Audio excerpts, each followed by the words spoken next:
모든 사람들에게는 지우고 싶은 인생의 흔적이 있습니다. 또한 남기고 싶고 또 자랑하고 싶은 인생의 흔적이 있습니다. 여러분은 어떤 흔적을 지우고 싶고 어떤 흔적을 남기고 또 자랑하고 싶습니까? 예수님께서 남기신 세 가지 흔적이 있습니다. 첫째는 십자가입니다. 그 십자가의 죽음을 위하여 예수님은 세상에 오셨고 그 십자가에서 하나님의 구원 계획을 이루셨습니다. 그것은 하나님과 단절되었던 이 세상을 다시 화목케 하시고 우리에게 영원한 나라에 들어갈 수 있는 길, 진리, 생명이 되시는 것이 바로 십자가에서의 예수님의 죽음이었습니다. 그 십자가가 오늘 우리에게는 교회의 상징이 되었고 예수님이 남겨주신 가장 중요한 흔적이 되었습니다. 그 십자가를 바라보며 우리는 고난당하신 예수님, 나의 죄를 대속하신 예수님, 영원한 길과 진리와 생명이 되신 예수님을 묵상하게 됩니다. 초대 그리스도인들은 감히 이 십자가를 공동체의 상징으로 선택할 수가 없었습니다. 그 십자가는 너무나 끔찍한 사형 틀이었기 때문입니다. 오늘 이 시대의 그리스도인들이 만일 꿈에 십자가가 계속 나타나고 그 십자가에서 빛이 비춰지고 십자가가 내 곁에 있으면 성령 충만한 꿈이라고 좋아할 겁니다. 그러나 그 당시 십자가가 꿈에 계속 나타나면 악몽 중에 악몽입니다. 그처럼 십자가는 거치는 것이었고 부담스러운 것이었고 피하고 싶은 상징물이었기 때문입니다.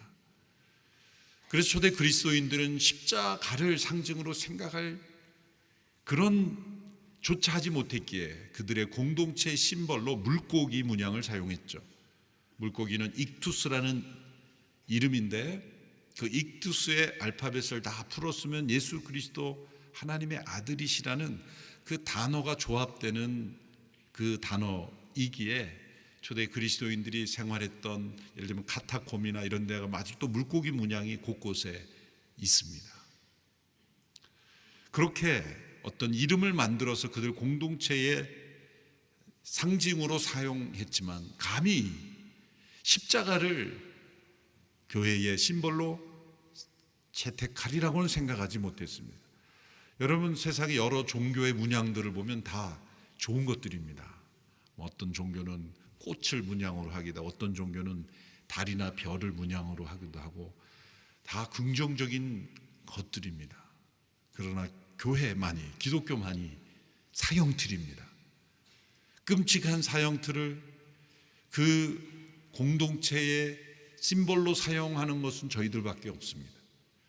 그것은 어느 누군가 이것을 하자가 아니라 역사적으로 예수님께서 남겨주신 가장 중요한 구원의 흔적이기에 교회가 받아들이고 지금 통용되고 있는 것이죠.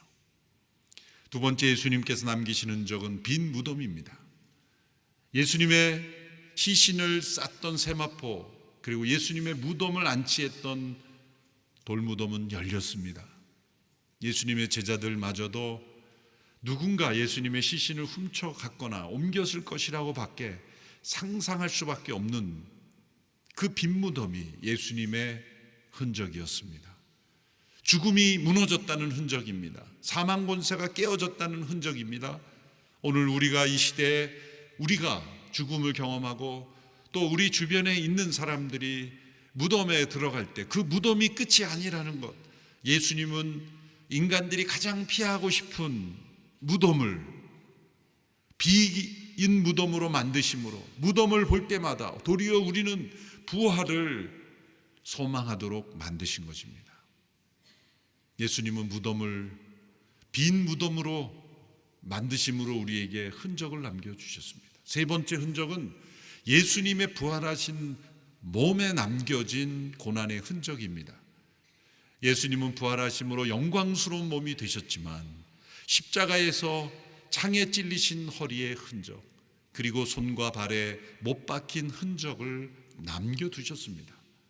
도마와 같이 의심과 회의에 사로잡힌 사람들이 내가 직접 그 상처를 보고 만져보지 않으면 믿지 못하겠다고 하는 이들을 변화시키고 확신을 주시고 그들로 하여금 부활의 증인이 되게 하시기 위해서입니다.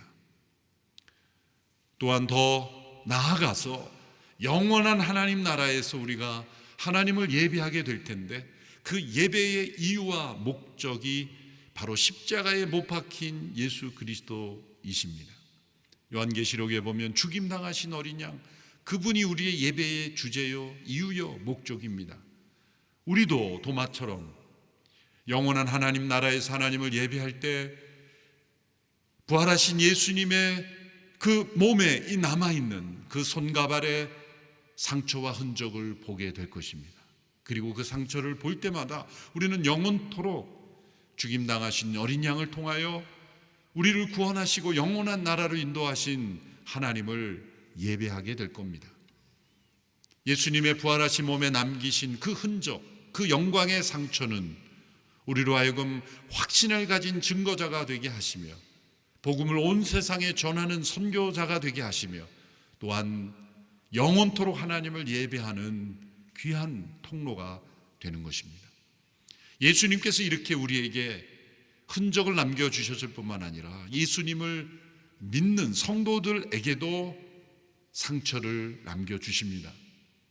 사도 바울은 갈라디아서 6장 17절의 말씀에 내 몸에 예수님의 상처, 예수님의 흔적을 가지고 있다고 고백합니다. 6장 17절의 말씀을 우리 함께 읽어보겠습니다.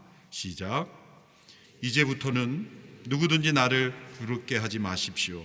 나는 내 몸에 예수의 흔적을 가졌습니다.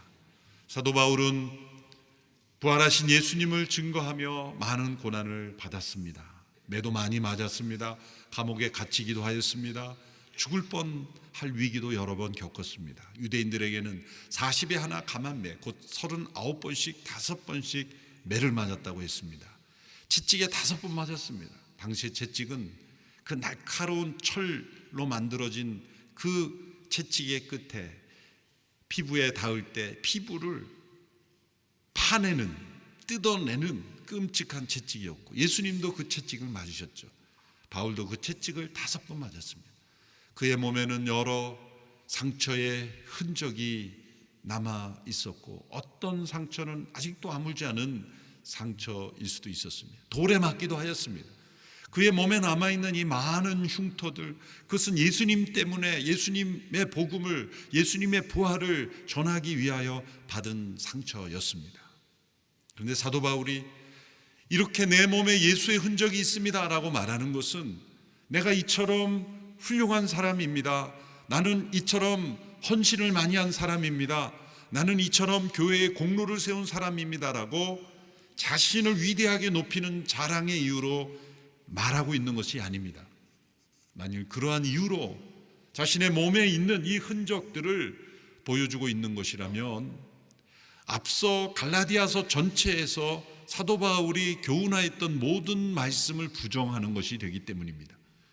사도 바울이 갈라디아서에서 교훈하고 있는 핵심의 내용은 무엇입니까? 다른 복음을 믿고 가르치는 이들에 대한 책망과 도전이었습니다. 바울이 갈라디아에서 지적한 다른 복음은 예수님을 믿지 않고 부정하는 것이 아니라 예수님을 믿는다고 하면서 잘못 믿는 믿음입니다. 그것은 바로 율법을 지킴으로 예수님을 오직 믿음으로만 불충분하며 율법을 행함으로 할례와 같이 아주 중요한 하나님이 정하신 그 행위를 함으로써 지킴으로써 의롭게 될 수 있다는 것, 인간 안에 있는 선함과 의로움, 그 모든 것도 구원에 필요하다고 생각하는 믿음이었습니다.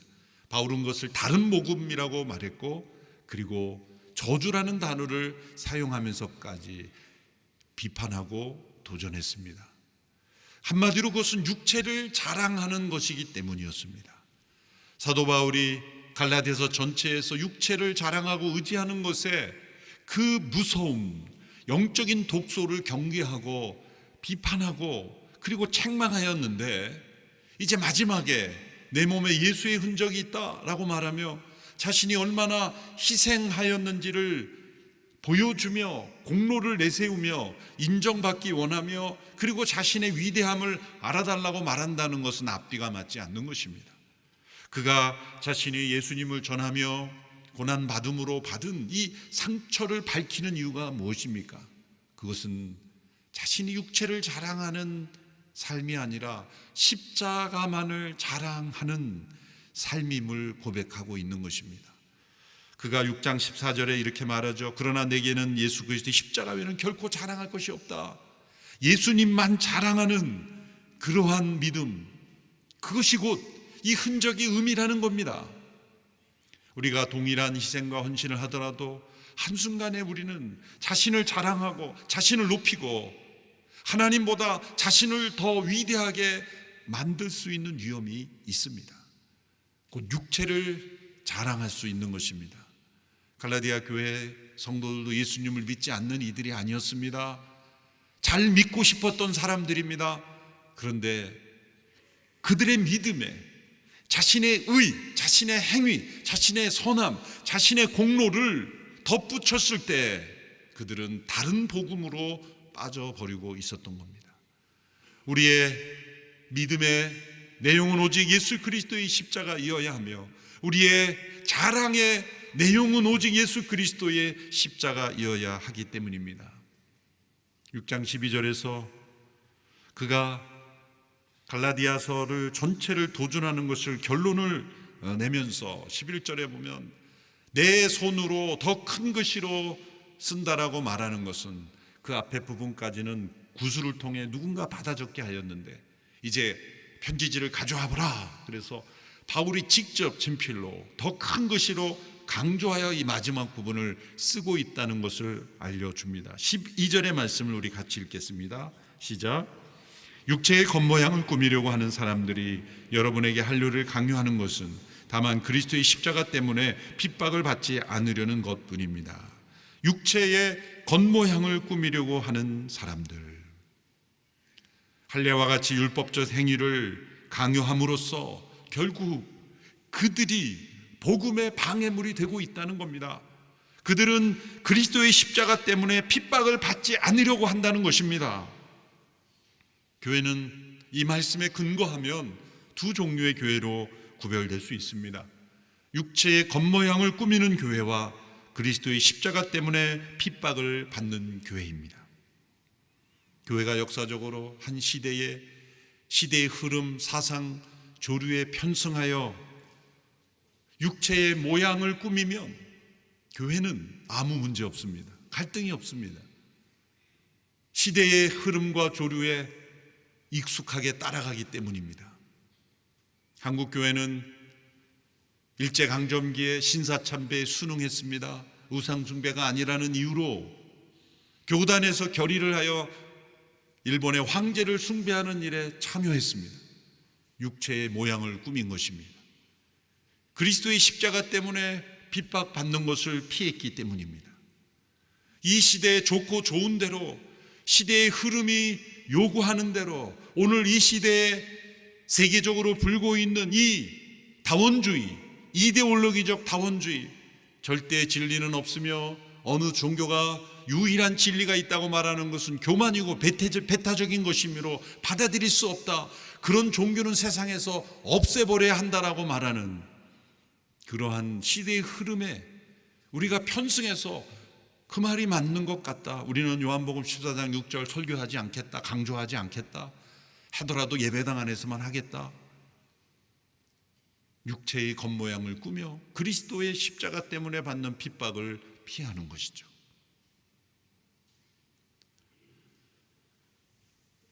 교회가 육체의 겉모양을 꾸미기 시작한 때가 언제였습니까? 그리스도의 십자가 때문에 핍박받았던 초대교회 그리스도인들이 AD 2, 3세기 때 극심한 로마 제국의 조직적이고 국가적인 박해가 있었습니다.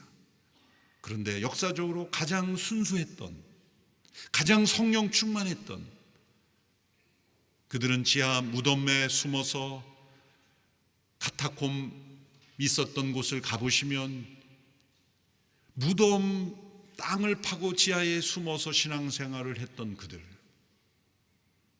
예수님을 믿는다는 이유 때문에 자신의 생명을 내놓아야 하는 시대의 믿음과 그 이후에 교회가 세속의 권력마저 좌지우지하는 그런 중세 교회의 시대의 믿음과 어찌 비교할 수 있겠습니까?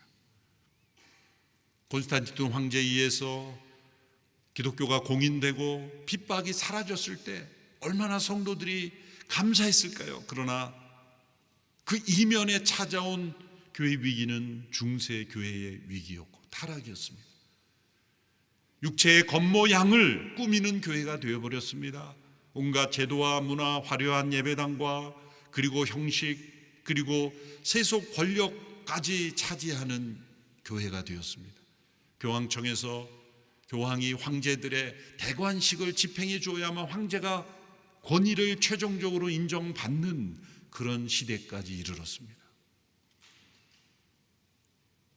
그런데 교회는 그리스도의 십자가를 점점 멀리하고 그리스도의 십자가를 자랑하지 않고 교회 자체를 자랑하게 되었으며 육체의 겉모양을 꾸미는 교회가 되었으며 오직 예수님을 믿음으로 의롭게 되는 교회가 아닌 인간의 행위와 공로와 그리고 교회의 규칙을 지키는 것이 구원의 길이라고 가르치기에 이르렀습니다. 그 결과 면죄부라는 것도 나타나고 이루 말할 수 없는 흉측한 제도와 법들이 교회 안에서 일어났어요. 육체의 겉모양을 꾸미는 교회들입니다. 그로 인하여 복음은 도리어 전해지지 않았고 일부 수도원을 통해서 이제 다시 복음의 순수성을 회복하는 마틴 루터와 같은 종교개혁이 일어남으로 인해서 오늘 우리는 다시 이 복음을 순수하게 되찾고자 하는 것입니다. 그런데 개신교 역사가 다시 흘러오면서 이제 수백 년의 역사 속에 어쩌면 우리도 또한 육체의 겉모양을 따르는 교회가 되어가고 있지 않은가. 그리스도의 십자가 때문에 핍박받는 교회가 아닌 육체의 겉모양을 따르는 교회가 되어가고 있지는 않은지. 우리는 무엇을 더 자랑하고 있습니까? 그리스도의 십자가 때문에 핍박받는 것이 없다면 우리는 육체의 겉모양을 꾸미는 교회라 되어갈 수 있습니다. 교회가 창립되어 성장하고 많은 성도들이 모이고 어느 한순간에 조직이 잘 꾸며지고 나는 사역도 하면서 어느 한순간부터 생명력을 잃어버리고 교회가 다툼과 분쟁의 온상이 되고 갈등과 상처를 만들어내는 그 시점이 언제냐라고 진단한다면 그는 그리스도의 십자가만을 자랑하지 않을 때였습니다. 그 십자가의 복음을 전하는 일에 전심전력하지 않을 때입니다. 오늘 이렇게 지난 37년의 역사를 하나님이 지켜주신 것, 그것은 많은 어려움과 위기가 있었지만 복음을 전하는 일을 이 선교에 최선을 다하고 전심전력을 다하고 우리 성도님들이 모든 것의 최우선순위를 두었기 때문에 하나님께서 오늘의 교회를 지켜 보호하시고 인도하셨다고 저는 믿습니다. 육체의 겉모양을 꾸미는 교회는 예산을 다 사용하고 남은 것이 있을 때 조금 선교한다고 하고 경제가 어려워지고 헌금이 거치지 않으면 선교 예산부터 줄이는 교회, 육체의 겉모양을 따르는 교회입니다. 오늘의 교회 많은 역사 속에 때로는 채무도 감당해야 되고 많은 것이 있었지만 선교 헌금만큼은 온전히 선교에 헌신하여 우선순위를 바꾸지 않으려고 전심을 다했던 그 목회의 방향, 성도들이 하나됨이 하나님께서 오늘의 교회를 지켜주시고 인도하신 것이라고 믿습니다. 한 해도 빠짐없이 선교 헌금이 줄지 않고 한 해도 빠짐없이 작정에 미달하지 않고 한 해도 빠짐없이 작정한 것에 조금이라도 넘치도록 계속해서 37년의 역사가 흘러온 것, 십자가의 복음을 증거하는 일을 온누리교회가 남아야 될, 우리가 간직해야 될 예수님의 흔적이라 여기는 것이라고 믿습니다. 사도 바울이 14절에서 이렇게 고백했습니다. 내게는 우리 주 예수 그리스도 십자가에는 결코 자랑할 것이 없습니다. 우리 같이 읽어볼까요? 14절 시작. 그러나 내게는 우리 주 예수 그리스도의 십자가 외에는 결코 자랑할 것이 없습니다. 그리스도로 인해 세상이 내게 대해 십자가에 못 박혔고 나 또한 세상에 대해 그러합니다. 십자가만을 자랑한다는 것이 어떤 의미가 있을까요? 그것은 예배당 건물마다 높은 첨탑에 십자가를 크게 모든 사람이 볼 수 있도록 하는 것일까요? 중세시대가 그러했습니다. 중세시대의 유산이 그대로 남아있는 마을들을 보면 예배당이 가장 크고 가장 높고 가장 중심에 있습니다. 그리고 예배당보다 더 높은 건물은 허락되지가 않았습니다. 얼마나 십자가가 잘 보입니까? 마을의 광장에 가장 높은 건물에 가장 큰 건물이어야 했습니다. 그 시대의 교회의 권세를 보여주는 거죠. 그러면 그것이 십자가를 자랑하는 것이었을까? 역사적으로 보면 그렇지 않았다는 거죠. 오히려 교회를 통해 십자가의 복음이 가리워진 때다. 역설적인 부정적인 역설이 나타난 거죠. 가시적으로 교회가 건물이나 외형적인 권력화되어 그것을 상징으로 십자가로 할 때 그 결정적인 추락이 뭡니까? 십자군 전쟁 아닙니까? 어떻게 사람을 죽이는 전쟁의 십자가의 심볼로 헌금을 걷어서 수많은 사람들을 죽입니까? 교회가 그 뒤에 있었어요. 그 십자가를 자랑하는 것입니까? 그것이 십자가의 군병입니까? 이 십자군 전쟁만 해도 모든 교회들이 두고두고 회개해야 될 이야기입니다. 그로 인해서 이슬람 지역에 수많은 반감들이 있는 것이고 예루살렘에는 수없이 많은 전쟁으로 인해 주인이 바뀌고 또 바뀌고 그 당시로 가면 불가피한 전쟁이었다고 말할 수도 있겠지만 역사는 꼭 그렇게 보지는 않습니다. 십자가를 자랑한다는 것이 어떤 의미가 있을까요? 높은 건물에 잘 보이는 십자가를 크게 보인다고 십자가를 자랑하는 것이었을까?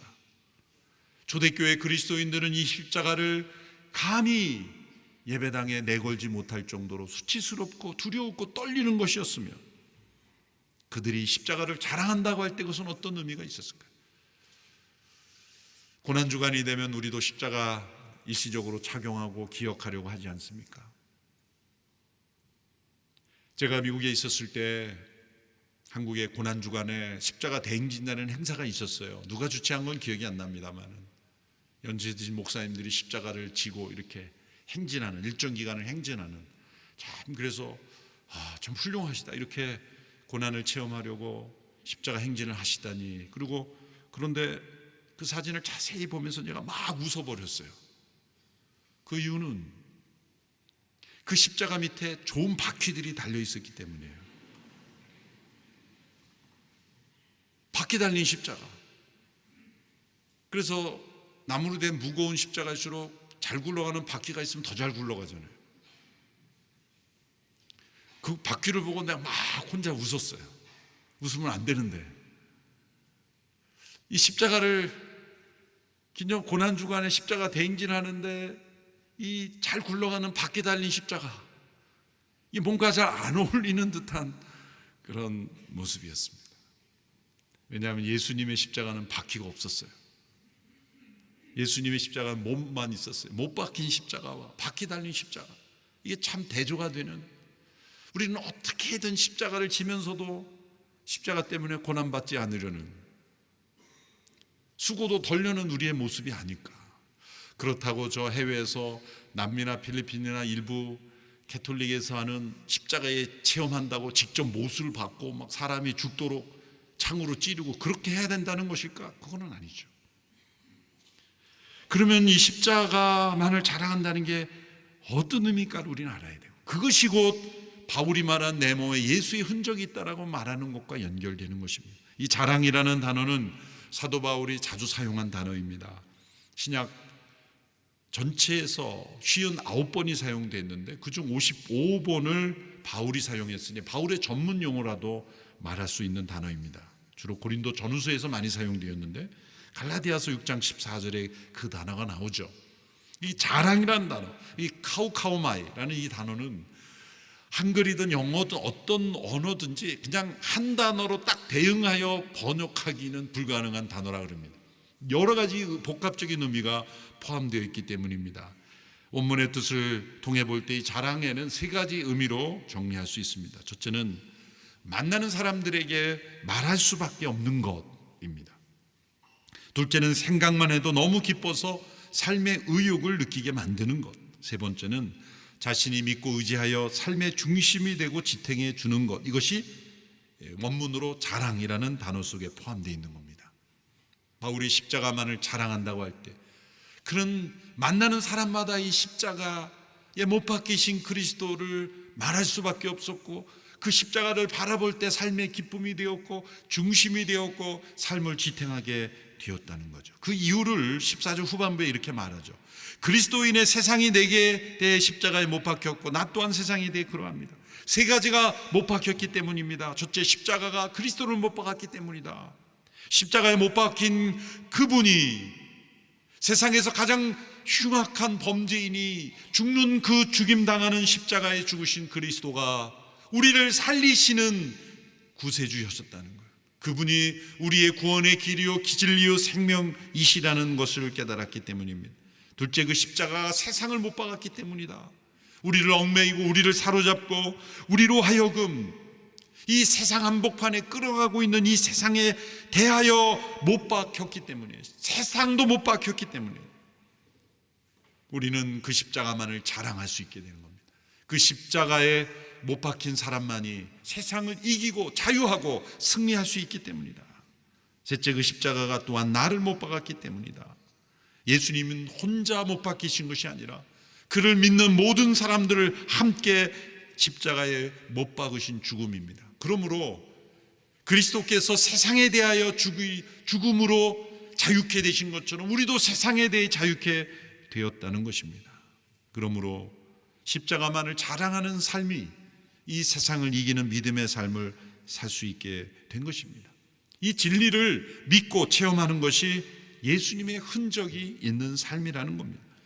사도 바울은 자신의 몸에 남아있는 이 흔적을 자신을 높이는 자랑의 흔적이 아니라 예수님을 높이는 자랑의 흔적으로 고백하고 있습니다. 자신을 높이는 공로로서의 흔적이 아니라 자신의 삶을 통해 십자가의 복음이 전해지는 기쁨의 흔적으로 고백하고 있는 것입니다. 어떤 분은 이런 말을 했습니다. 우리가 하늘로 돌아갈 때 하나님께서는 우리에게서 훈장이 아니라 흔적을 조사하실 것이다. 우리가 이 땅에서 얼마나 많은 성취 공적을 했는가가 아니라 얼마나 예수님의 흔적을 지니고 살았는가. 우리에게는 예수님의 흔적이 있습니까? 예수님의 흔적이 있다는 것은 무엇입니까? 십자가만을 자랑하는 것이고 십자가의 죽음을 경험하고 세상에 대해 죽은 자로 십자가의 복음을 전하는 일에 얼마나 참여하며 살았는가. 그것이 우리의 삶의 기쁨이 되고 우리의 삶을 지탱하는 것이고 하지 않을 수 없는 삶의 이유인가. 선교는 교회의 프로그램 중에 하나가 아니라 교회의 본질이요, 그리고 십자가만을 자랑하지 않을 때 교회는 그 육체를 꾸미는 교회가 되어버리는 거예요. 하나님께서는 우리에게서 어떤 훈장이 아니라 흔적을 찾으실 겁니다. 오늘 이 교회가 예수님의 흔적이 있는 교회가 되기를 축원합니다. 우리 성도들이, 우리 모두가 예수님의 흔적이 있는 성도가 되기를 주님의 이름으로 축원합니다. 기도하겠습니다. 하나님 아버지, 예수님께서 그 몸의 흔적을 남겨주시고 십자가의 흔적을 남겨주셨기에 오늘 우리가 그 십자가의 도를 깨닫고 부활하신 예수님을 바라볼 수 있음을 감사합니다. 우리 모두에게도 예수님의 흔적이 있게 하옵소서. 십자가만을 자랑하는 삶으로 우리의 삶에 주의 흔적 남게 하여 주시옵소서. 예수님의 이름으로 기도하옵나이다.